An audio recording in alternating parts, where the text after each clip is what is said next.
Hi hello ನಮಸ್ಕಾರ ಸ್ನೇಹಿತರೆ. Finally ಇಲ್ಲಿ ಕೇಕೆ ಅಂದ್ರೆ ರಾಮಾಚಾರಿ ಮೇಲೆ ಎನ್ಕೌಂಟರ್ ಆಗ್ತದೆ. ಕೃಷ್ಣನ ವಿಶ್ವದಲ್ಲಿ ಮನೇಲಿರೋ ರಾಮಾಚಾರಿ ಮೇಲೆ ಸಿಪಿ ದೇವಾಗೆ ಮಾನ್ಯತಾ ಎನ್ಕೌಂಟರ್ ಮಾಡಿಸೋಕೆ ಮುಂದಾಗ್ತಿದ್ದಾರೆ. ಹಾಗಿದ್ರೆ ಇದರ ಜೊತೆಗೆ ಒಂದು ಮಹಾ ತಿರುವು ಖಂಡಿತ ಸಿಗುತ್ತೆ. ಅದು ಕೇಕೆ ಸಾವು ಅಂತ ಅನ್ನಿಸ್ತದ. ಹಾಗಿದ್ರೆ ಆಗದ್ದೇನೋ ಆಗ್ತಿರೋದೇನೋ ತಿಳ್ಕೊಬೇಕು ಅಂದರೆ ಈಗಲೇ ನಮ್ಮ ಈ ಚಾನಲ್ನ ಸಬ್ಸ್ಕ್ರೈಬ್ ಮಾಡಿ ಹಾಗೆ ಒಂದು ವಿಡಿಯೋವನ್ನು ಪೂರ್ತಿಯಾಗಿ ನೋಡಿ. ಇಲ್ಲಿ ಅಣ್ಣ ಕೋದಂಡ ಬಂದಿದ್ದಾರೆ. ಇಬ್ಬರು ಮಕ್ಕಳನ್ನ ಕೂಡ ಒಂದೇ ಬಟ್ಟೆ ಹಾಕಿಸೋದ್ರ ಮುಖಾಂತರ ಹಬ್ಬದ ಸಮರದಲ್ಲಿ ಮಿಂದೆದ್ದಿದೆ ಜಾನಕಿ ಅವರ ಕುಟುಂಬ.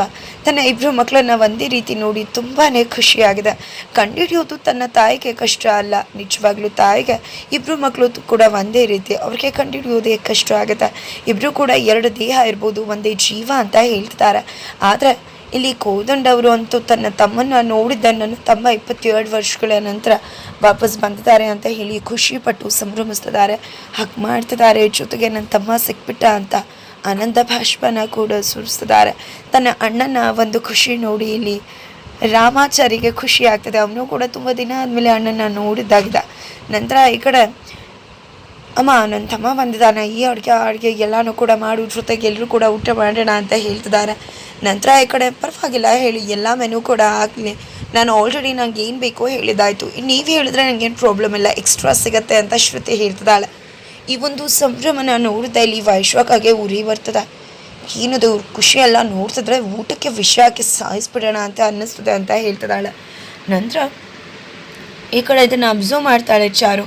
ವೈಶ್ವಕ ಹತ್ರ ಬಂದು, ಏನಕ್ಕ ಯಾಕೆ ಈ ರೀತಿ ಹುರ್ಕೊಂಡು ಸಾಯ್ತಾ ಇದ್ದೀರಾ ನೀವು, ಏನಾಗಿದೆ, ಮನೆಯವರೆಲ್ಲ ಖುಷಿಯಾಗಿದ್ರೆ ಅದನ್ನು ನೋಡಿ ಸಾಯಿಸೋಕ್ಕಾಗಲ್ಲ ಅಲ್ವಾ ನಿಮಗೆ ಅಂತ ಹೇಳ್ತಿದ್ರೆ ಈ ಕಡೆ ಸುಮ್ಮನೆ ಇರ್ತೀಯ ಅಂತ ವೈಶ್ವಕ ಹೇಳ್ತಿದ್ದಾರೆ.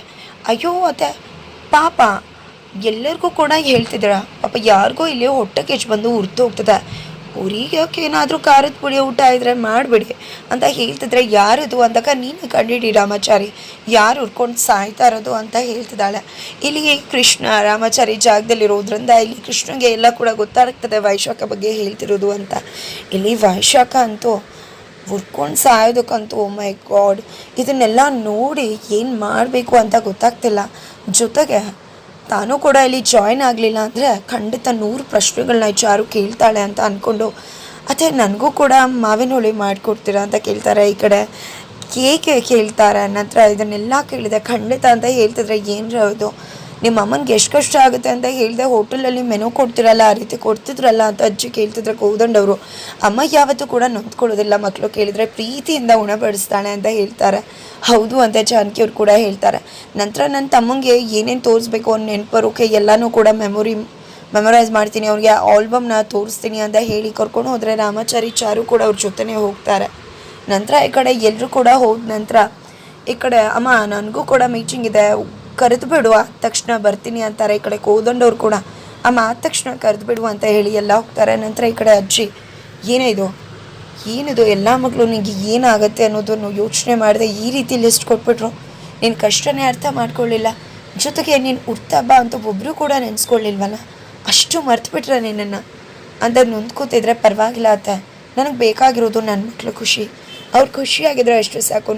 4 ಮಕ್ಳಿಗೆ ಹಡ್ತಿದ್ದೀನಿ, ಅವರು ಖುಷಿಯಾಗಿದ್ರೆ ಅದಕ್ಕಿಂತ ಏನು ಬೇಕತ್ತ, ಅವ್ರು ಕೇಳಿರೋ ಅಡುಗೆ ಮಾಡಿ ಬಡಿಸ್ದಾಗ ಅವ್ರು ಖುಷಿಯಿಂದ ತಿಂತಾರಲ್ವ, ಅದೇ ನನಗೆ ಸಿಗೋದು ದೊಡ್ಡ ಖುಷಿ ಅಂತ ಹೇಳ್ತಿದ್ದಾರೆ. ನಂತರ ಈ ಕಡೆ ಕೋದಂಡವರು ಒಳಗಡೆ ಬರ್ತಿದ್ದಾಗ ಈ ಕಡೆ ವೈಶಾಖ ಮೊದಲು ಈ ಚಾರುನ ಸಾಯಿಸ್ಬಿಡ್ಬೇಕು ಅಂತ ಅನ್ನಿಸ್ತದೆ. ಚೂಳು ನಾನು ಗುರಿಸ್ತಿರೋದು ನೋಡಿದ್ರೆ ಅಂತ ಅನ್ಕೋತಿರ್ತಾಳೆ. ಅಷ್ಟರಲ್ಲಿ ಕೋದಂಡವ್ರು ಬರ್ತಿದ್ದಾಗೆ ಬಟ್ಟೆ ಚೇಂಜ್ ಮಾಡ್ತಿದ್ರೆ, ಏನಿದು ಇಷ್ಟು ಖುಷಿಯಾಗಿದ್ದೀರಾ ಅಂದಾಗ ನನ್ನ ತಮ್ಮ ಇಷ್ಟು ವರ್ಷಗಳಾದ್ಮೇಲೆ ಬಂದಿದ್ದಾನೆ, ಇಷ್ಟು ವರ್ಷಗಳಾದ್ಮೇಲೆ ನನ್ನ ತಮ್ಮ ಮನೆಗೆ ಬಂದಿದ್ದಾನೆ ಅಂದಮೇಲೆ ನಾನು ಖುಷಿಯಾಗಿರಬಾರ್ದ ಅಂತ ಹೇಳ್ತಿದ್ದಾರೆ. ಹೌದೌದು, ಇಷ್ಟು ದಿನವೇ ನಿಮಗೆ ಮರ್ಯಾದೆ ಇರಲಿಲ್ಲ, ಇನ್ನು ಈ ಕೃಷ್ಣನು ಬಂದ, ಇವನು ರಾಮಾಚಾರಿ ಥರ ಪೌರೋಹಿತ್ಯ ಕರೀತಾನೆ, ಪೌರೋಹಿತ್ಯ ಕಲಿತಂತ ಇವನು ಕೂಡ ಹೋಗ್ತಾನೆ, ಆಮೇಲೆ ಏನಿದೆ ನಿಮಗೆ ಬೆಲೆ, ಏನೂ ಕೂಡ ಇಲ್ಲ ನಿಮಗೆ ಬೆಲೆ ಅಂತ ಹೇಳ್ತಿದ್ದಾರೆ. ಯಾಕೆ ಇಲ್ದಿರೋದನ್ನೆಲ್ಲ ಕಲ್ಪನೆ ಮಾಡ್ಕೊಂಡು ಈ ರೀತಿ ಮಾತಾಡ್ತೀಯ, ಸುಮ್ಮನೆ ವಿನಾಕಾರಣ ನೆಗೆಟಿವ್ ಆಗಿ ಮಾತಾಡಿ ಮನಸ್ಸನ್ನ ನೊಂದ್ಸ್ಕೊಂಡು ಇಲ್ದಿರೋದನ್ನ ಯೋಚನೆ ಮಾಡಬಾರ್ದು ಅಂತ ಹೆಂಡತಿಗೆ ಪಾಠ ಹೇಳಿ ಅಲ್ಲಿಂದ ಹೋಗ್ತಾರೆ. ನಂತರ ಈ ಕಡೆ ಕೃಷ್ಣನ ಜಾಗದಲ್ಲಿರೋ ರಾಮಾಚಾರಿ ಹೊರಗಡೆ ಇರ್ತಾರೆ. ಬಟ್ ಅದನ್ನು ನೋಡಿದಂಥ ವೈಶಾಖ ಅದನ್ನು ಕೃಷ್ಣ ಅಂತ ಅನ್ಕೋತಾಳೆ ಒರಿಜಿನಲ್ ಆಗಿ. ಹಾಗಾಗಿ ಅವಳ ಹತ್ರ ಹೋಗ್ತಾಳೆ. ಈ ಕಡೆ ಕೃಷ್ಣ, ಏನಾಗಿದೆ ನಿನಗೆ, ಏನು ಮಾಡಬೇಕು ಅಂತ ಅಂದ್ಕೊಂಡಿದ್ಯಾ ನೀನು, ಸುಮ್ಮನೆ ಈ ರೀತಿ ಕಾಲ ಕಳೆಯೋಕೆ ಬಂದಿರೋದಾ ನೀನು? ನಿನಗೆ ಕೆಲಸ ಇದೆ ಅಲ್ವಾ, ಆ ಕೆಲಸ ಮಾಡಬೇಕು ತಾನೇ. ಅದನ್ನು ಬಿಟ್ಟು ಈ ರೀತಿ ವೇಸ್ಟಾಗಿ ಕಾಲ ಕಳೀತಿದ್ಯಲ್ಲ, ಏನಿದು ಮನೆಯವ್ರ ಜೊತೆ ಎಲ್ಲ ಸೇರ್ಕೊಂಡು ಏನು ಮಾಡಬೇಕು ಅಂತ ಅಂದ್ಕೊಂಡಿದ್ಯಾ ಅಂತೆಲ್ಲ ಕೇಳ್ತಿದ್ರೆ ಏನಿದು ಅದಕ್ಕೆ ಯಾಕೆ ಈ ರೀತಿ ಮಾತಾಡ್ತಿದ್ದಾರೆ ಅಂತ ರಾಮಾಚಾರಿ ಅನ್ಕೋತಿದ್ದಾರೆ. ಬಟ್ ಇದು ನಿಜವಾದ ಕೃಷ್ಣ ಅಂತ ಅಂದ್ಕೊಂಡು ಎಲ್ಲವನ್ನೂ ಮಾತಾಡ್ತಿದ್ದಾಳೆ ವೈಶ್ವಕ. ಅಷ್ಟರಲ್ಲಿ ಚಾರು ಬಂದಿದ್ದೆ ಕೃಷ್ಣ ಅಂದ್ಕೊಂಡು ಬರ್ತಾರೆ. ಹಾಗಿದ್ರೆ ಕೃಷ್ಣ ಅಂತಿದ್ದಾರೆ ಅಂದರೆ ಚಾರು ಇದು ರಾಮಾಚಾರಿನ? ಹಾಗಾದರೆ ಇಷ್ಟೊತ್ತು ನಾನು ಮಾತಾಡಿದ ರಾಮಾಚಾರಿನ? ಅಯ್ಯೋ ಏನಪ್ಪ ಮಾಡಲಿ, ಎಲ್ಲ ವಿಷಯ ಹೇಳ್ಬಿಟ್ನಲ್ಲ, ನನ್ನ ಮೇಲೆ ಅನುಮಾನ ಬರಲ್ವಾ ಅಂತ ಅನ್ಕೋತಿದ್ದಾಳೆ.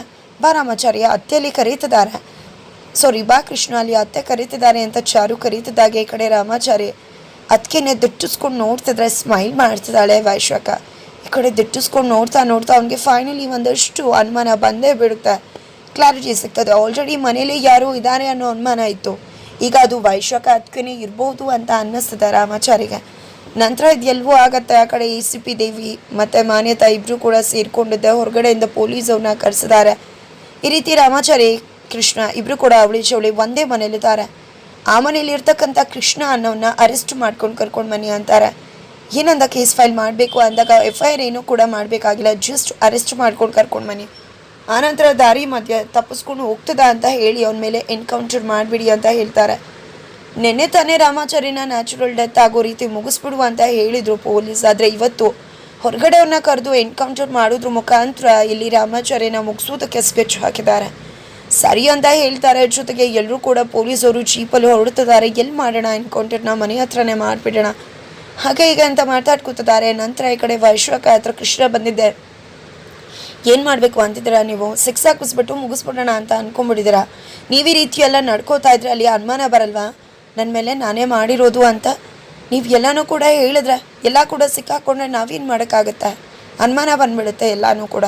ನೀವು ಸುಮ್ಮನೆ ವಿನಾಕಾರಣ ಏನೂ ಮಾಡೋಕ್ಕೆ ಹೋಗದೆ ಸೈಲೆಂಟ್ ಆಗಿರಿ ಅಂತ ಹೇಳ್ತಾನೆ ಕೃಷ್ಣ. ನಂತರ ಈ ಕಡೆ ಚಾರು ಬರ್ತಾಳೆ ಕೃಷ್ಣನ ಹತ್ರ. ಅದಕ್ಕೂ ಮುನ್ನ ಈ ಕಡೆ ಕೃಷ್ಣ ಏನಿದು ಆ ಮಾನ್ಯತಾ ಮೇಡಮ್ ಸೈಲೆಂಟ್ ಆಗಿಬಿಟ್ರಲ್ಲ, ಏನಿದು ಯಾಕೇನೋ ಮಾಡ್ತಾ ಇಲ್ಲ, ಸುಮ್ಮನೆ ಆಗಿಬಿಟ್ರು ಅಂತ ಯೋಚನೆ ಮಾಡ್ತಿದ್ರೆ ಚಾರು ಬಂದಿದ್ದೆ. ಇದ್ರ ಎಲ್ಲೆಂದ್ರಿಂದ ಇರೋದು ಮೇಡಮ್ ಕೃಷ್ಣ, ಯಾಕಂದರೆ ನೀನು ಫೋನ್ ಮಾಡ್ಬೇಕಾದ್ರೆ ನಾನು ಕೇಳಿಸ್ಕೊಂಡೆ ಇರೋದು ಮೇಡಮ್ಮ ಅಂತ ಕೇಳ್ತಿದ್ದಾರೆ. ಬಟ್ ಇದು ಎಲ್ಲದಕ್ಕೂ ಟ್ವಿಸ್ಟ್ ಸಿಗ್ತಿರೋದು ಪೊಲೀಸವರ ಆಗಮನ. ಪೊಲೀಸವರು ಇಲ್ಲಿ ಕೃಷ್ಣನ ಅರೆಸ್ಟ್ ಮಾಡಿಕೊಂಡು ಕರ್ಕೊಂಡು ಹೋಗಬೇಕು ಅಂತ ಬಂದರೆ ಆಲ್ರೆಡಿ ಕಳ್ಳ ಪೊಲೀಸ್ ಬಗ್ಗೆ ತಿಳಿದಿರೋ ಚಾರಿ ಹಾಗೆ ಕೃಷ್ಣ ನಿಜವಾಗ್ಲೂ ಅವ್ರು ನಂಬಿ ಅವ್ರ ಜೊತೆ ಹೋಗ್ತಾರೆ. ಇಲ್ಲಿ ತನ್ನ ಅಣ್ಣ ಹೋಗಬಾರ್ದು ಅನ್ನೋ ಕಾರಣಕ್ಕೆ ಕೃಷ್ಣನಾಗಿ ಒರಿಜಿನಲ್ ಕೂಡ ಅವರೇ, ಬಟ್ ಅವ್ರು ಕರ್ಕೊಂಡು ಹೋಗಬೇಕು ಅಂದ್ಕೊಂಡಿರೋದು ರಾಮಾಚಾರಿನ. ತಾನೇ ಇಲ್ಲಿ ಕೃಷ್ಣ ಅಂತ ಹೇಳಿ ರಾಮಾಚಾರಿನ ಸೇಫ್ ಮಾಡಿ ಪೊಲೀಸವ್ರ ಜೊತೆ ಹೋಗ್ತಾನೆ.